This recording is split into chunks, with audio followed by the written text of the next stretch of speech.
On this episode, the presidential election, Kamala's beef with Jesus, racism, discrimination, and sexual harassment, and understanding consent. This episode is brought to you by Vishu. Welcome back, guys. What you talking about, Willis? I'm your host, Via. You can call me V. And today, let's talk about the presidential election. Fight for Your Rights Friday. Let's talk about it. So, congratulations to both our president-elect. I feel like we all knew that it was downhill when we saw this clip. Who remembers? Gaslighted on this. We remember Donald Trump hand-selected 3 members of the United States Supreme Court with the intention that they would undo the protections of Roe v. Wade, and they did as he intended. Oh, you guys are at the wrong rally.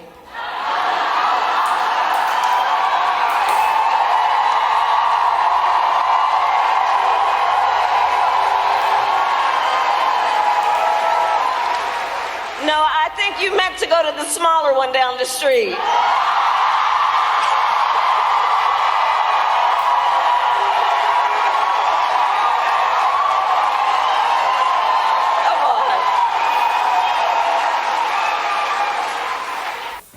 Right. So, off the top, I will say that I think they both ran a great race. I think that they both did what they could with the resources and the time they had.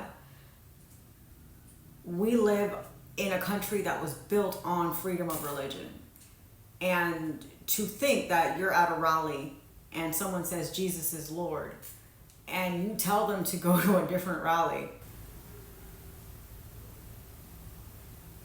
it's almost like telling people to not support you because they're Christian. Right. So I'm going to leave that there. And then, you have the question marks around her incarceration record and innocent black people just being thrown in jail, and mothers of children who, have actual life-threatening illnesses being incarcerated for truancy. I do understand that she was doing her part for California's truancy issues and bringing more revenue in. However, obviously there was a gross negligence there.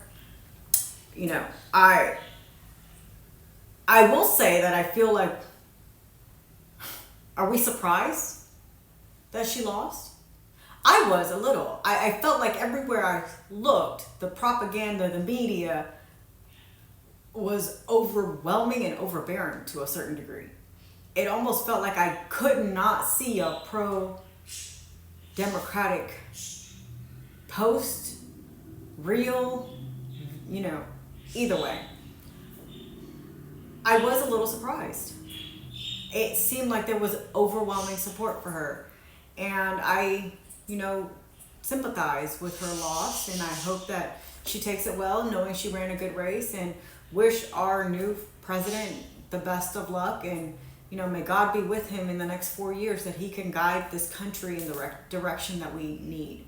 May he really do something for this economy, because a lot of people are really hurting. May he really do something for the immigration issue, because we're not saying that we should not have immigration. I don't think anybody believes that the country that was built on immigration should not have immigration. We just think that there should be immigration reform. It should look a lot different. People shouldn't be dying at the border because we're letting them in. It's a little odd, no? Either way. So, up next. Talking about racism, discrimination, ageism, colorism, sexual assault, and harassment on the job. I experienced the likes, and we'll link the video in the description box. It just kind of explains my experience, and through this experience, I am still going through it. Going into 3 years now. I have gone through a lot of different things, and not so much documented. I've learned a lot. I will be sharing what my experience working with the EEOC was like, my experience with law enforcement, with my experience with, getting lawsuits filed, etc., because it has been a very tumultuous process. On the bright side, there's always a silver lining. Through this all, I have identified where I could be of service and impact to my community.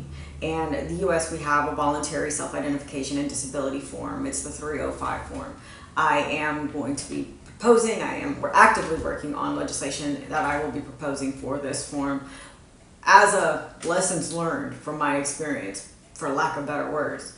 And as we go through this process, I expect to share more about my actual experience. I do plan on kind of doing I don't want to call it a how-to, more like a what to do if this happens to you. Because some of the things I experienced are actually quite baffling. And like I said, the introduction video is in the description box. You can click on it, you can watch it, and just like, subscribe. I hope you guys follow along to understand my story a little better, if it's something that you just want to know more about, or if this is happening to you. Next. So I saw something else on Instagram. I'm going to post it up real quick. King Kylie is the account. I love him. He runs around his cities, and I shouldn't say it like that. He really does go from neighborhood to neighborhood, from school to school, to really stand up to children who are being bullied in different communities. And then he brings his celebrity friends. It's really kind of cool how he does it. And I think it's so empowering to our children. It is such a positive message to these kids, because it doesn't matter what Karen says you are. What does your mom say you are? What does your dad say you are? What does the Bible or whatever religious belief you have say you are? What do you say you are? And that's kind of the message she's delivering. What they think doesn't matter. It's really what you think, and you're a good kid. And so in this video, he is actually reposting another man's video on consent. And I'm gonna play a piece of it. You're with a young lady, she has to consent to every act. So if you were in the car with her and something went down in the car, that does not mean that something has to go down at the apartment. If y'all did something in the car, that does not mean something else has to happen. That next day, you cannot assume that it is okay to send a dick or something like that. If you're in study hall and a trackster walks by you and she's got tights on and she's going to study, you can say, look at that fat. That's harassment. She has every right to turn around and press charge against you. If you're not quite sure what the fuck to say, picture it being your little sister or your mother, and then shut what you call the fuck up. Are we fucking clear? Yes, sir. So I think that this is an important message to share as a grown woman who experienced unfavorable circumstances due to issues of intimidation and consent in the workplace.